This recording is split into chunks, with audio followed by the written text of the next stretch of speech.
אדוני שומריך, אדוני צילך על יד ימיניך. למען השמש לא יכך, וירח בלילה. אדוני ישמרך מכל רע, ישמור חפשך.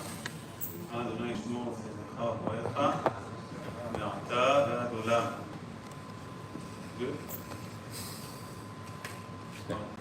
So שיעור לעילוי נשמת רבקה בת חנה and Am Israel.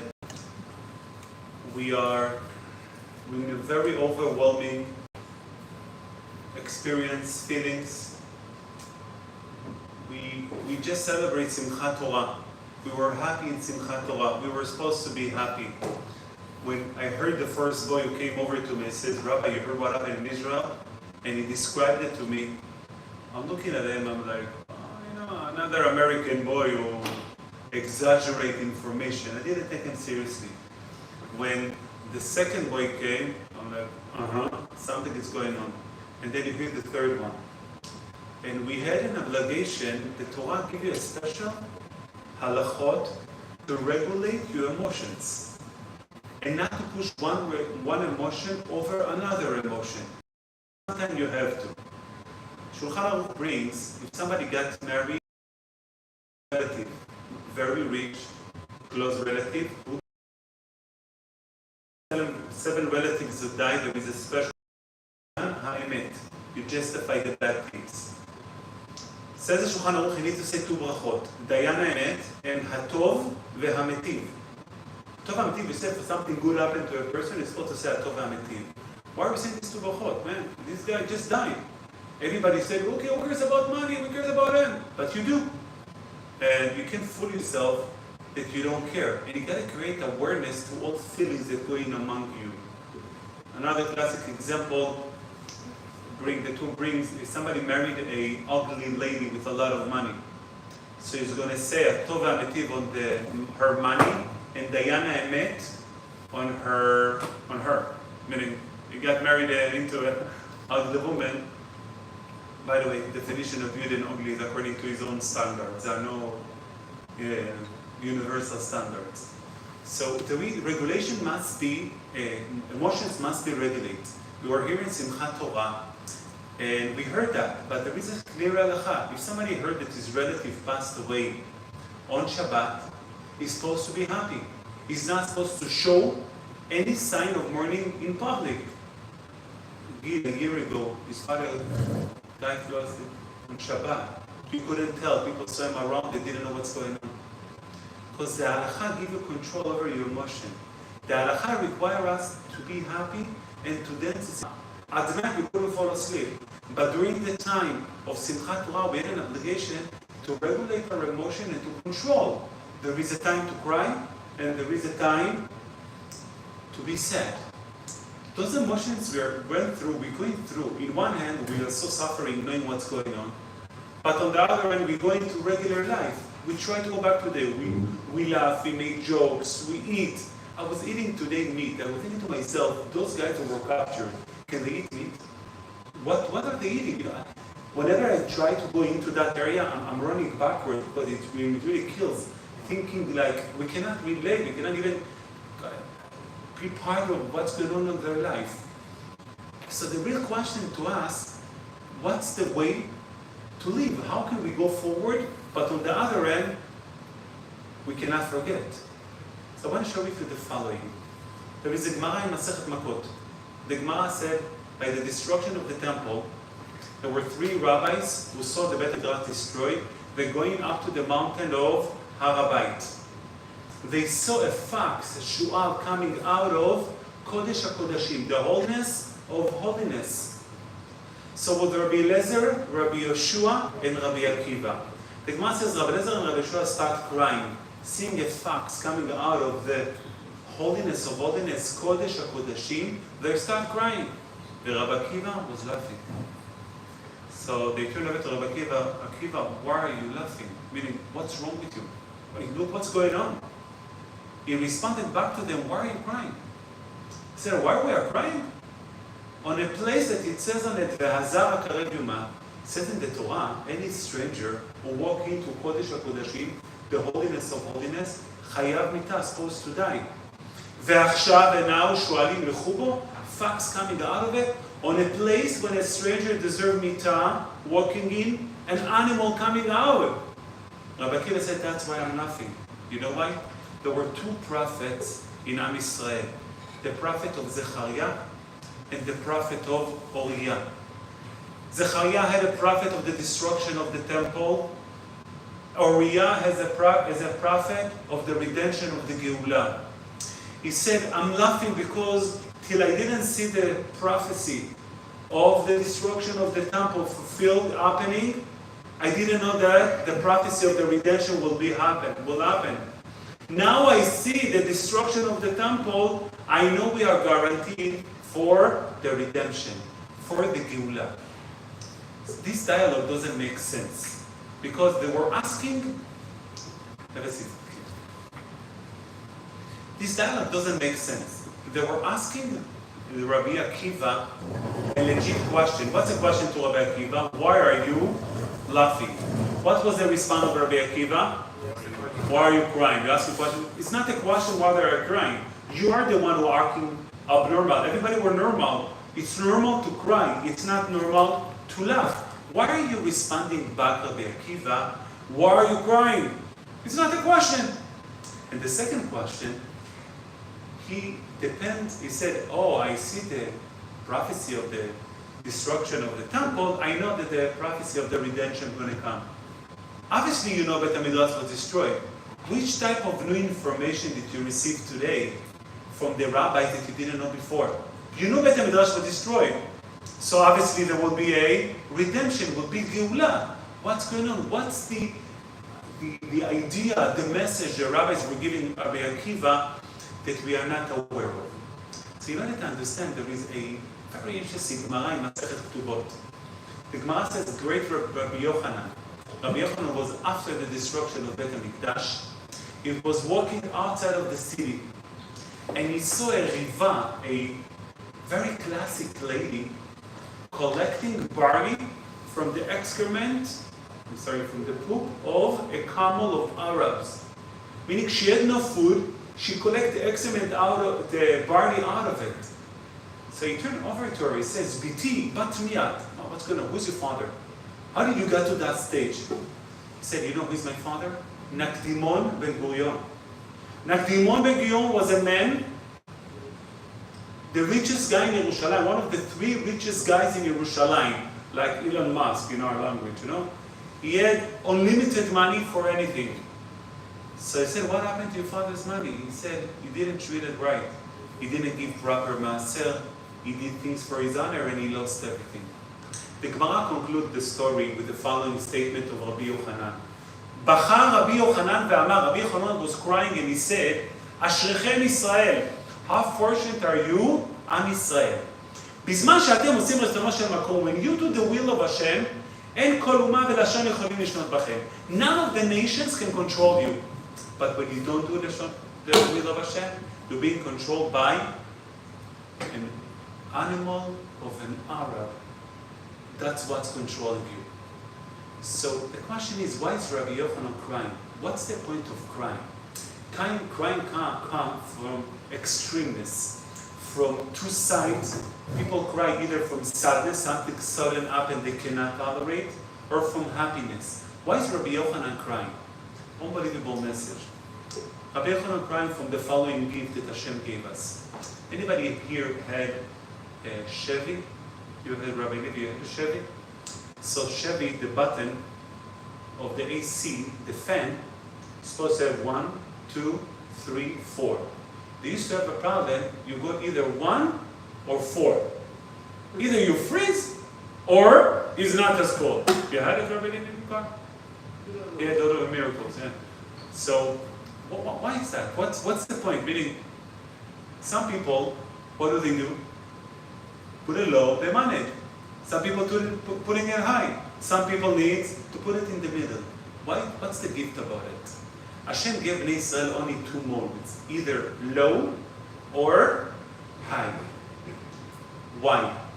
If Hashem would give us a stage of medium in the middle, we might be in the middle and we wouldn't realize we are in the middle. Why? Because there is a low. I'm not in low, I'm in the middle. The biggest gift Hashem gave us, we are either on top or on the bottom. So if we are not on top, we're going to realize that we are on the bottom, and we make the effort to go all the way up.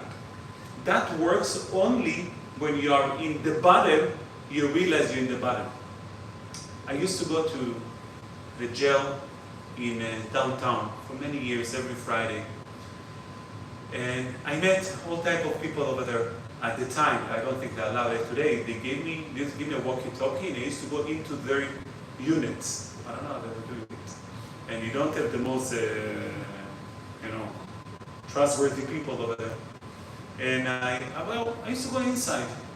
I was talking to people over there. I came as a student, I was 20 years old. I came as a official rabbi, learning with Israeli guys over there. At the time, there were too many. And other people came by. And people were saying, I'm happy over here. I'm fine. This is life. What can I do? I get up in the morning. I have food. I work in the kitchen. I steal a little bit. We make deals in the evening. I watch TV. We play cards. This is life. This means you're on low and you don't realize. This is one of the biggest fear that God has from us. Because when God put us on the bottom, He wants us to realize we are on the bottom. We can be on the bottom without realizing we are on the bottom. This is tragedy to Am Israel. That was the dialogue of the Gemara. When the rabbis walked into Kodesh HaKodashim, Har HaBayit, the holiest of holiest, they see a fox coming out, they were crying. Rabbi Akiva was laughing. They said, Rabbi Akiva, why are you laughing? He says, why are you crying? You're crying why? They said, Kodesh HaKodashim, the holiest of holiest, a stranger who walked in supposed to die. And now, Shualim ילכו בו, now there are facts over there. Meaning, why they were crying? Why people are crying from extremeness? They cry because they realize that we were so high and now we are so low. He said, now I know that the prophecy of the redemption will happen. Because the condition of the redemption is not only the destruction. There is one and the most important condition. You need to internalize and realize you are at the bottom. Since you realize you are at the bottom, then I know for sure we're going to go up, there will be redemption, will be Geulah.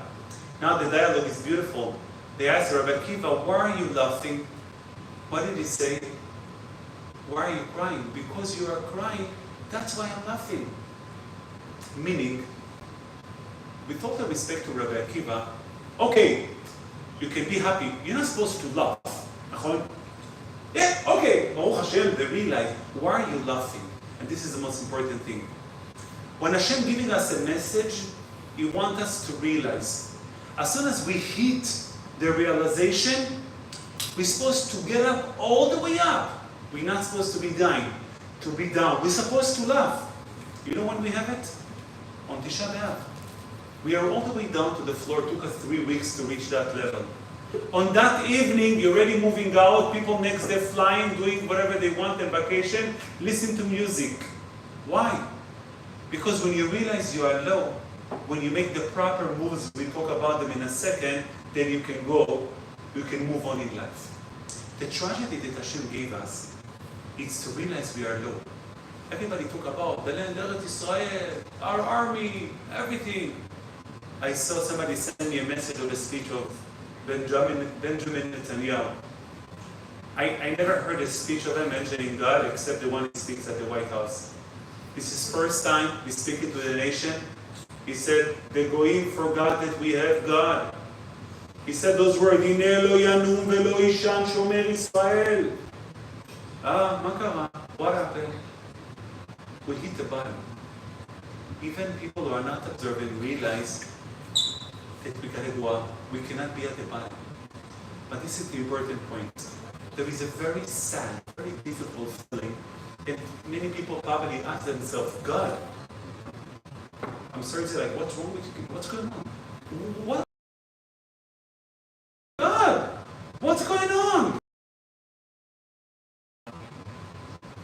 They get two was not observant at all. A, observant. The A was not observant. Why? He said, where was God in the Holocaust? The second one was fully observant. You know what was the difference between those two? The first one was not at the Holocaust. B was at the Holocaust. When you were there, I got a message, everybody know Asher's father. Asher's father told me that his brother, which is not fully official observant, he sent him a message, Elokim Ayasham. He was in Yeshuv Migdal, one of the 15 settlements. They had to fight with the soldiers. He said, Ra'iti being giving over to us, we don't see. Remember, those who were inside God, they saw it at every step. A good friend of mine, Mickey, told me last night, he has a family in one of the settlements over there, one of the worst ones. He told me that they were sitting in the mamad. You know the mamad, the bunker, the small room, meaning there? Shelter. Yeah, but it's not a shelter, it's like the one you have. The secure room, yeah. So he said, we were over there holding the handle, and we hear the Arabs on the other side of the door. He said, the baby was crying, and they didn't open the door. Yeah. Where were they? This is seeing God inside. He told me, he showed me a text message. He said, he's texting his family, what's going on? He called him, his family, what's going on? He sent a text message, Arabs on the other side of the wall, we don't want them to listen to us. It's unbelievable what they saw God. Don't think God weren't there. God was there at the most. The Admor Migul, the famous rabbi, I read it years ago, a guy came from Buchenwald. Buchenwald was one of the worst concentration camps, to visit him. So he said, were you there? It was in Yerushalayim. He said, yes. So the rabbi asked him, did you see him? What do you mean? He said, you didn't see him? What's him? You didn't see God? He said, yes. I saw God. I saw God. Those who were there, they saw God. We had no right to say anything. We weren't there. And I can promise you, within everything going on, there is so much God to see. But we are blood. We are limited. We have a different job. We are here away. Last night, I spoke. What's the message that Hashem is giving us? There are two parts that we need to learn. I think we can take it forward maybe and to make decisions. Number one, the reasons they were successful, they were planning themselves very well. Better than us. My brother told me he was in Zikim, in the basis, in the army, the base, an army base right there. He was there on Hanukkah. He was asking the chef, why there is no fence around it? He said, I don't know. To tell you. We very planned, unfortunately. Make a really major change in your life, and this is the second one. You know what's the reason that people were able to save themselves? My friend told me, gave me the stories about the settlement. He said his friend was the mama door. That door, it's very heavy door, had a handle that you latch it and you're holding it. In order to get anybody from the outside needs to pick up the the handle, and can open. So he said they were trying to get in. He said he was standing, his friend, with his feet on top of the handle, so they cannot open it. He said he was standing 12 hours on top of it in case they're going to open it by mistake. That means when there are crises, the way to get out of it is by going beyond your limits, going above your limit. He said their friend, grandma, 84 years old, they saw her, they didn't kill her. Yimach Shimam, they burned the whole house and they left her there. 84 years old, she jumped over the window down. In order to be saved in crisis and tragedy times, you must create actions above your regular behavior. Therefore, the message that we are getting now, we need to redefine who we are. We need to replan who we are. The only way to do it, by making action beyond regular way. I was talking this morning to a class that I give to parents of Jewish Academy. And you know me, I don't push religion. I don't think religion can be pushed. Religion is something that we should connect into and something that we should appreciate and be part of it. We don't push people to keep Shabbat. We don't push people. It's a decision that people need to take. But I told them, guys, at this time I'm changing myself. I'm acting different. I'm pushing limits. You know why? Because by the time of emergency, you must push limits. They were there battling, pushing limits. We must push our limits. We have to take new commitment upon ourselves. This is not Rosh Hashanah that I'm going to do better. No. New decisions, new commitment, new way. But saying I'll be better doesn't work. Rabbi side. We have to take the responsibility. We have to make a commitment of another shiur, another level of keeping Shabbat, another level of kasher, another level not to talk Lashon Hara about anybody. This is the hardest thing. We talk. Unfortunately, we need to make new decisions, new commitment, new movement in order for us to create the change. If we make the change, if we push our boundaries, make a new commitment, we internalize the destruction, God will move on, we have redemption. This is a promise of Rabbi Akiva, looking on Ariel the prophet. Redemption will come only if we will make but a major change. Saying that be better doesn't work. Trying to be better doesn't work. Unless you push extra limit that we are not usually pushing, then we take big blame. Because if we didn't change ourselves, they were murdered for no reason. Unless we are creating a change, we have no right to be here. We have a responsibility. They died for us. They cannot create a change. They gave up their life. They took away their life for us to create our own change. We have no choice. It's a time that we must push boundaries and see pen of paper or think, I'm making a new decisions in life. I want to add one more portion to it. We discussed it. Watching news. Last night I was sensitive the way I talk about it because another rabbi before me said it's okay to watch news. But I do want to give you my opinion. I think watching news is the opposite of helping because of number one. Seeing the terrible images and pictures obviously ruining your neshama. By far, not a question. What you need to know, you will know. Unfortunately, I know so much. I was today talking to Ram Chazan, my friend, and he started giving me, I'm like, Eran, stop, I don't fall asleep at night from your stories, I can't take it anymore. We get all this information, we will know what's going on. There is no need to watch news. But something very important, when you watch news, you're getting comfort from nonsense. When you're hearing the news, they beat up Arab and they got the heck out of them, what do you feel inside? They did something. But it's zero, it's meaningless. Your brother got killed, he got murdered. How is that going to help you that this Arab got beat up? A third of Gaza they destroyed. Who cares? The destruction that happened to us, nobody can change. There is no way to get comfort.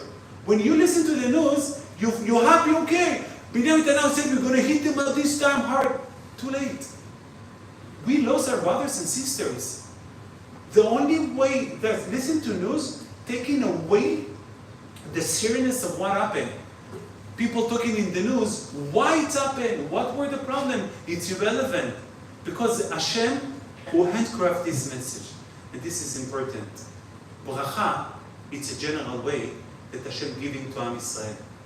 Klala, of course, it's custom made by God. Because Klala needs to fit every person according to his place. They got Klala, we got Klala. We suffer, we cannot function. When we go, we're not even busy recently. We got Klalot, but this is the biggest love of God to us. He cares about so much by doing that to us. But we have the responsibility of converting it, create a change. Not to be satisfied with nonsense. Somebody that I know, I think he's Jewish. He texts me and says, how are your family? How is your family? So I said, very bad, unfortunately. He texts me and says, I'm so sorry for you. And obviously, families are brothers and sisters. For the going approach, what was a family? Family. For us, family, every Jew is our family. Every Jew is part of us. Our job is not to take revenge. In the Sukkah last week, there was a small event over here. There were Iranian family, Persian family, and one of the guys were sitting in the Sukkah. He was talking some stuff, we were responding. He said, Rabbi, let me ask you a political question. I said, go ahead. I don't know politics, unfortunately. I know what I know, but Baruch Hashem, I don't know much. I didn't think, but you want to ask me a political question. He said, I was in Iran. They wanted to kill me and I escaped from Iran. There was a visit recently in the White House from the famous Iranian guy. Jews were shaking his hand. He said, how can we shake his hand when they want to murder us, to kill us? So I told him, listen, I cannot give a political answer, which is not, I'm a rabbi, I'm going to give you a Jewish answer. Through our generations, Jews never held grudge. Jews never held back, never took revenge. There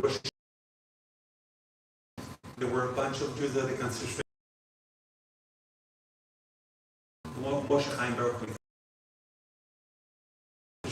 camp, when the German, the Jews, they were going some to eat, some others trying to beat up. He said, you know what? They made a decision. Let's pray mincha. Take revenge on the Germans. They almost killed you. Jews don't take revenge. Jews has the biggest tool in earth. We are moving forward. We came destroyed. What came out of it? We can live as Jews over there despite what's happening. All of the Jews who came to America became the richest people. Why? Because we don't go backwards. We go forward. You're talking to African Americans, they complain about racism because they live backwards. The Torah says by goyim evratam shmura netzach. Edry goes backwards. We go forward. We don't hold grudge. We don't do revenge. When you do revenge, you're putting the goy inside of you. There was a lady, Anne Frank. She said, I forgive Hitler. Why are you forgiving Hitler? You know why? He doesn't deserve to be part of my life. Be part of our life. The way we revenge with the following. You used to have a chavota when it came to I didn't speak a word in English. And Rabbi he was a Holocaust survivor when he was young. He was in Siberia as a kid. He went through a lot. One day, Midrash smiled from here to here. He said, I just had a great-granddaughter. He stopped crying. He says, this is my revenge on Hitler. Hitler, revenge? What are you talking about? We take revenge by building. We take revenge by growing. Revenge by not looking back. We don't try to punish whoever approach. Let's take their blood. It's Goyish approach. This is not the Torah approach. In Torah, we don't take revenge. We move forward. What happens? We cannot look at them. When you look at the enemies within all this to us, you are trying to take revenge. You're looking backwards. We have a responsibility to go forward. We have a responsibility, like we said. Instead of watching TV, you're going backwards. When you watch TV to see what happened, you go backwards. When you see the way we're taking revenge from our enemies, you also go backwards. The only way is to go forward. Hashem gave us one of the holiest books in earth, Sefer Tehillim. We created a group after the night on Sunday night, and over 10 Sfarim of Tehillim were read between people. It's unbelievable. Just we are, I think, 80 or 100 guys in the group. Unbelievable. Instead of watching TV, that taking you backwards, you read Tehillim. You can create a difference. Unfortunately, there are so many soldiers over there. They're going in, people excited, but we're terrified. We know we're going to lose people. It's scary.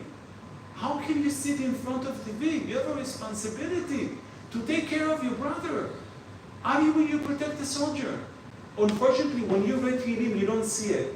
But we know that reading Tehillim is saving people. We have the responsibility to support our brothers, to continue the war. They have to do what they have to do. But our responsibility is not to watch. Our responsibility is to read. Our responsibility is to create a true change within our life. We need to take, going forward, we need to create a change. Each one according to his place. I think the more you advance, the more you should look on Ben Adam Lechavero, between man to his friend. I think not to talk Lashon Hara, to create certain lines, certain fences can be helpful. Those who are not fully keeping Shabbat, take at least one Shabbat a month. Take at least 1-2 days a week of tzitzit. Push boundaries. Don't do what you do. It doesn't help. If we do what we're doing, we are liable for those blood. If we're creating the change, we are elevating the blood. We are creating a new entity that's coming out of them. Le'ir Ratzon. We should be able to create a change, to justify as much as possible to say that what happened, to show that it, Hashem, we internalize the destruction, we're making a change, and to pray. We don't know how long we have to pray now, but when it's going to end, nobody knows. But for sure, we know we have to pray. And every moment you have, don't look at your phone. Read Tehillim, listen to a shiur. There are so many shiurim online. Do things that can help another Jew. They need our help. We're here in the United States. Doesn't mean much. We are part of the team. We're not looking at it from the side. We are part of the mission. Help. Every shiur Torah, every step, every second help. But in Edry, from now until the end of the week, we'll do every day 6:30 Mincha, Tehillim, and then Arvit. And then let's do extra learning. Don't worry, I'm not going to give shiur every night. But let's stay. Whoever wants chavruta, let's push limits. You used to go home after, let's try to make it better. Let's push ourselves to create a change. השם יעזור לגאולה קרובה, אמן.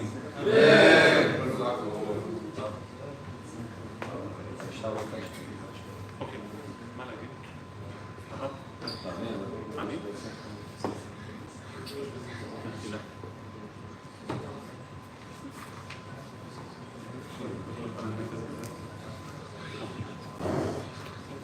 Okay, this night was sponsored by Rivka Bat Chana. For Rivka Bat Chana. So there's something small. The person that sponsored this, I just want to say, Bishut Lalun Nishmat, the name. I'm just going to read to you guys what she wrote. So it's 2 minutes. So she wrote, "It's been 16 years since my beloved, beautiful aunt Rivka passed away. I refer to her as beautiful not only because it was described her outer beauty, but even more so because it reflected her soul and spirit. She had a unique ability to break the ice, see the good when others only saw the bad, and find light in darkness. Today on October 10th, during my daily learning, I came across a valuable lesson. One should recite each blessing out loud and clearly. Often, we say them quietly and incorrectly, unaware that every blessing we make is significant, and incorrect ones don't count. In this week's parasha, it mentions that there was evening and then there was morning, one day. Hashem created the world this way, night and day, because to truly appreciate the light, one must first experience darkness. We found ourselves in a time of darkness now, but with prayers and patience we may overcome anything. The Jewish people have a history of defying the odds, demonstrating that we are with the chosen people of God. With God's help, we will not only survive but thrive and succeed against all odds. Soon we will see the light again and witness the greatest miracles the world has ever seen. Am Yisrael Chai, against the Mishmat Rivka Bat Chana. Zag Bo. רבי חנניה בן הקשיא אומר, רצה הקדוש ברוך הוא לזכות את ישראל, כך בא להם תורה ומצוות, שנאמר, אדוני חפץ למען צדקו, יגדיל תורה ויאדיר.